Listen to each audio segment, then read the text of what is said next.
Hey guys, how y'all doing today? My name is Franchise Fanatic, and welcome back to the channel. If you guys, there's another LEGO Ninjago video. Today we're tackling Ninjago Season 12, Prime Empire. I already tackled Season 11, The Secrets of the Forbidden Ninjitsu, the Fire Chapter, and the Ice Chapter, so now we're tackling, again, Prime Empire. So, upon watching this, I kind of had this predisposition, pre-idea that, oh, Season 12, they're going into the video game world, and it's going to suck, because I'm like, when you go to a video game world, how can that be good, because you have all these different tropes, different ideas, like, oh, if you die in the game, you die in the real world, that kind of thing, and it's pretty crazy, because for the, the quote-unquote video game season, there's a lot of things in there that are human, even though video gaming, when the ninja go into the Digiverse, I guess, into the Prime Empire game, you're kind of expecting it to be non-human, but surprisingly, Prime Empire tells one of the more human stories and plots that you could ever see in Get Ninjago. It's pretty freaking nuts.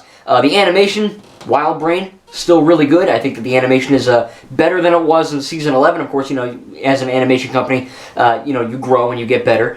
In terms of the story, it's a great plot. I mean, it really is. Like, I was expecting, they're in the video game world, it's gonna suck. It's going to be very cut and dry, but it really wasn't. It was very much in depth, and without really spoiling, I guess I can, if that'll spoil it. The whole Milton Dyer thing where he created Unagami, it's kind of like Ready Player One, but like surprisingly better, or if not on par to that film's plot. But Milton Dyer kind of creates Unagami as to kind of this massive gaming thing, kind of like VR or kind of like Xbox Series X. The biggest revolutionary thing in gaming history.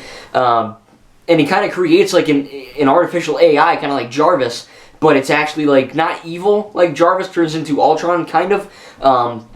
This is more or less just kind of a confused machine. So of course, we find out that Unagami is actually a little kid that Milton created, but it's pretty cool that, it all and you need to watch it, but it all makes sense because the way that Unagami acts as a villain, he's not just evil to be evil. Like Garmadon's evil because he's bitten by the snake. And the whole Oni thing. Esphira is evil because she wants revenge.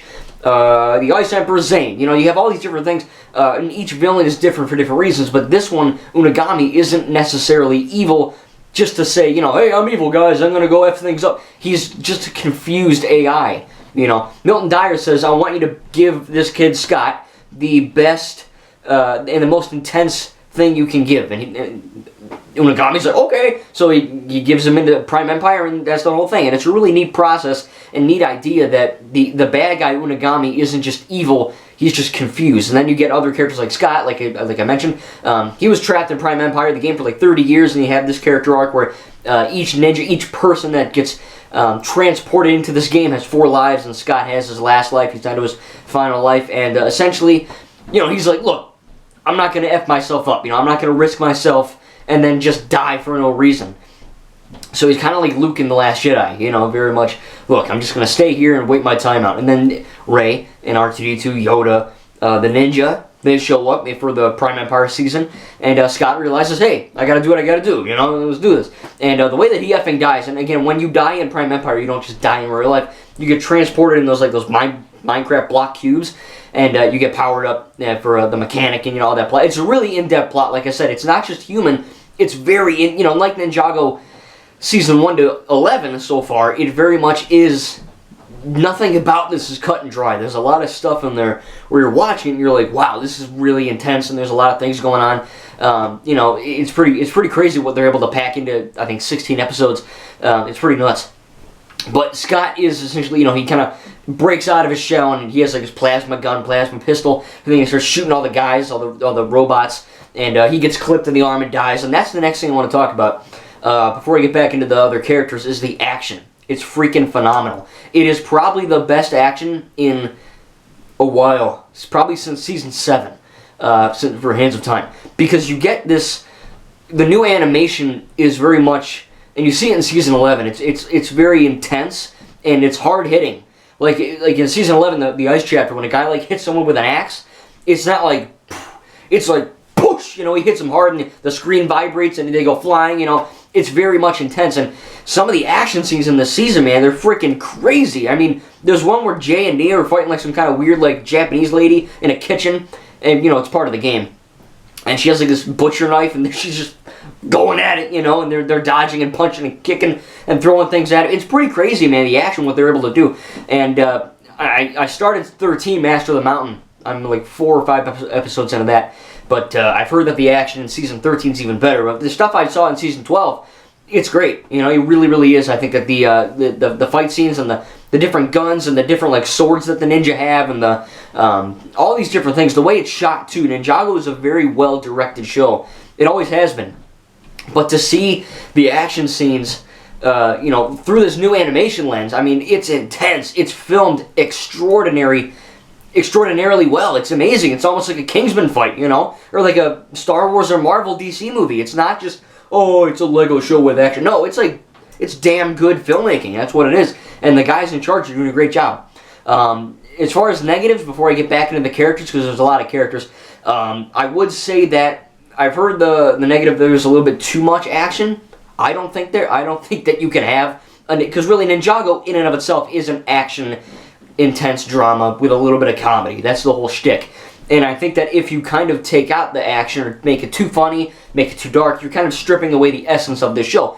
And I think that, you know, there is a lot of action, but it's all warranted and it's all really well framed. Now going back into the characters, we have another character, Racer 7. It's kind of an NPC, and like I mentioned with Unagami, he's not just evil to be evil. You know, there's a real character arc behind that. Racer 7 is another one, and it's a really thing with another character called Okino. And you kind of have this different thing where Racer 7 is a NPC, non-playable character, right? She's in the video game. She's basically code in Prime Empire. And she gets into this sort of funk where she's programmed to always lose in this big race, right? There's this massive race that happens, and she always loses. And she's like, why am I losing so many effing times, you know? And it's because she's programmed to lose. So she can never win. And same with Okino, he's kind of like the samurai warrior dude. He is programmed to guide people through their, you know, way in this maze through all these 3 trials and all that. And he's always kind of failing, right? And he's like, this is my journey to do this, whatever, you know. And he's always failing, and he has all these katanas and swords he's chucking in the ground. And it isn't until the ninjas show up, because it's a little deep, but hear me out. Okino and Racer 7, right, these two, and even Scott, 3 characters, they're part of the game. But the ninja are transported into the game, so that's where this kind of gets in there. And you get, again, these ideas where Okino and Racer 7 and Scott, they're like, look, they're not Scott, but Racer 7 and Okino, they're like, look, I'm programmed to do this. You know, they're like, Okino, you're in a game. He's like, no, I'm not in a game, this is real. And the ninja, because they're real, they're able to kind of alter the game code, because Okino, there's another side plot in there where, you know, Pixel is an android, right, a robot, same like Zane, and everyone's always like, oh, well, how come Pixel and Zane can feel human emotions if they're robots? And it's kind of the same thing here with Uragami. He's not just computer code. It's so advanced that he's able to create life from that code and make that code lifelike. So that's why they're kind of able to, because I was wondering, I'm watching it, and I'm like, how come Okino, who's part of the game, how come he's able to kind of change his mind? You know, like, think about it. Like, if I go into GTA 5, and I'm like, to a random guy, I'm like, hey, you know, do something. They'd be like, F you. You know, they keep acting like the game character. But for this, I get it, it's a Lego show. But if you really do want to think about it, you know, how come Okino and Racer 7, how come they're able to change their mind if they're part of the code? And they actually answer that. And again, it's because Unagami created them, and there's this kind of lifelike being to that. It's pretty freaking cool that they actually answer all these questions. Again, it's kind of like existential crisis, you know? You get all these characters like, oh, I'm supposed to do this. And Lloyd's like, no, Racer 7, you can win this race. You just need to believe in yourself, and you need to do something that you didn't do prior. But Racer 7 never knew that until a real human came and told her and broke the code. It's freaking insane what they're able to do with the story, man. It's epic. And of course, the whole season kind of ends with there's a battle scene, but it's more or less about, you know, the human emotion. It's crazy. You know, you're watching, you're like, oh, they're in the video game. And it looks like Minecraft, and, you know, there's explosions, and they're pixels, and they're using digiswords and all that. But the fact that they tell such a human story really elevates that. And, you know, my one issue with Season 11 was that there was a lot of filler. At least 1 or 2 episodes of filler. They weren't bad, they just didn't really have anything to do with the show. This has no episodes of filler. A lot of people say, oh, where Zane goes undercover and he starts talking like this to Pixel, you know, we got a bad guy, say. That is not filler, because it actually has something to do with the show. And they explain it, because I'm like, man, If it goes black and white and Zane's just being stupid, it's going to be kind of weird. But the fact that Zane, ever since season 1, Zane is very smart, but he's also very dumb. He takes things very literally, kind of like Niku from Star Wars Resistance. You know, he's always like, I don't know, I think in season 1, Cole was like, man, they'll fall like a house of cards. And Zane's like, there are no cards, you know, so he's kind of dumb that way. And they kind of play with that idea here, where he's like, look, I watched a bunch of crime movies, and this is what they do. And it doesn't really work, but Pixel kind of takes the mantle and finds Milton Dyer, the creator of Unagami and Prime Empire. There's a lot of stuff going on. And it sounds really confusing when I talk about it, but if you actually watch it, you know, fairly, like, I pumped it out in one day, all 16. And it was great. I mean, it really, like, I started watching it, and I was like, okay, this is pretty good.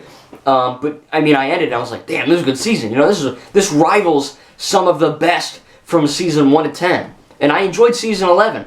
But this one, season 12, really kind of amplified everything I loved about the old seasons. And, you know, there were a few humorous moments, but it didn't feel like baby toddler humor. You know what I mean? And not like 11 did either. But, you know, I was kind of worried, because when they're all like, oh, Ninjago is going to be funnier, I was like, please don't be stupid funny. You know, don't be kid humor. And it really was universal, really good humor. There's really one funny thing where Ultraviolet and Fuji Dove, who's alright, and Captain Soto, they kind of infiltrate Borg Tower, and there's all these like invisible lasers, you know. And Ultraviolet, pretty athletic, you know.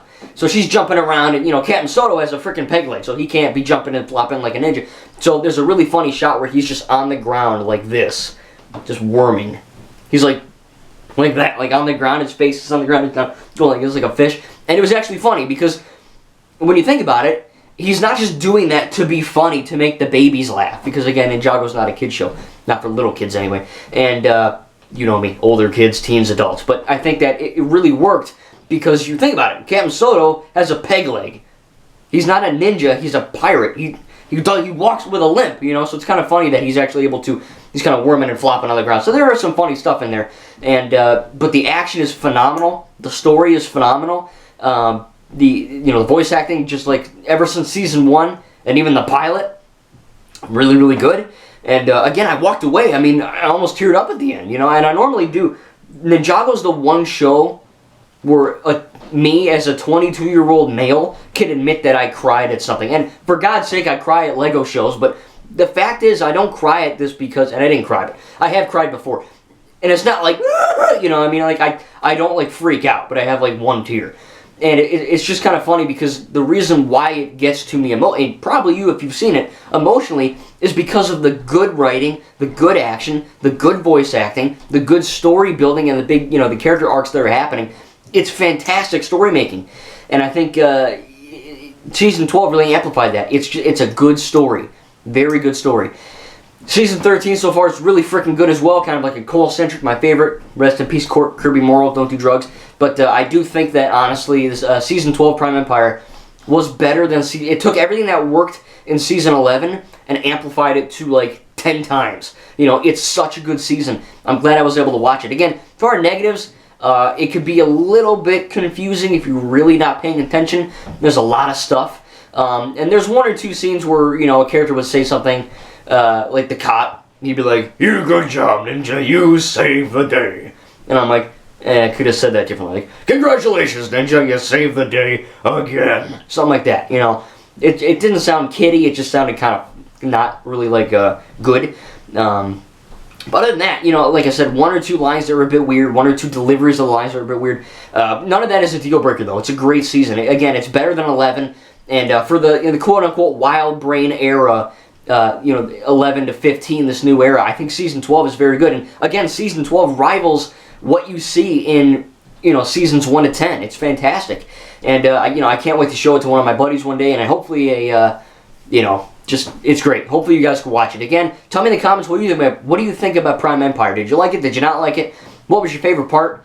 Alright, so sorry about that, guys. Life happened. But there's a lot of, what I'm trying to say is that there was a lot of stuff in here that really caught me off guard. And the action was great, the writing was great, story was great, everything was really good about it. And again, it really brought me back to those earlier, like 8 through 10, you know, really good seasons. I do consider Hands of Time 7 and Secrets of the Forbidden Spinjitzu 11 to not be great, they're just good. But season 12 is one of the great seasons, and I can't wait to finish up 13. I'll be reviewing 13 through 15 here. And, if you want to talk about Ninjago, hey, leave a comment down in the comments below. Ask me if you want to make a separate video. Ask me about the lore, my favorite season, my favorite whatever. Tell me in the comments, because I want to start doing more Ninjago related videos. Now that I'm actually able to see, I'll be able to watch 1 through 15. Because beforehand, I was able to just watch 1 through 10. I didn't know what the F was happening. Now I know what's happening. So now that I'm actually caught up, for the most part, I'm still got to do 13 through 15. I'm really excited to, kind of share this with you. So again, if you have any Ninjago questions, tell me in the comments. But man, Season 12 is freaking great. I really, really enjoyed it. Again, minor negatives here, line delivery, a line once or twice. That's about it, though. I love the animation, the risks that they took with the whole video game world, and actually turning that kind of a tired cliche into a really well thought out and developed story that everyone can get into. But again, great season, great stuff. Ninjago, I think, is really at a good spot right now as far as what I'm concerned. Finishing 12 and about halfway through 13. It's freaking great, man. Hopefully it'll just keep getting great. I can't wait to finish 13, 14, and 15. Again, I will review them right here. And yeah, Season 12 was great. A few minor hitches, but I really did enjoy it. Thank you guys, and we'll see you in the next video.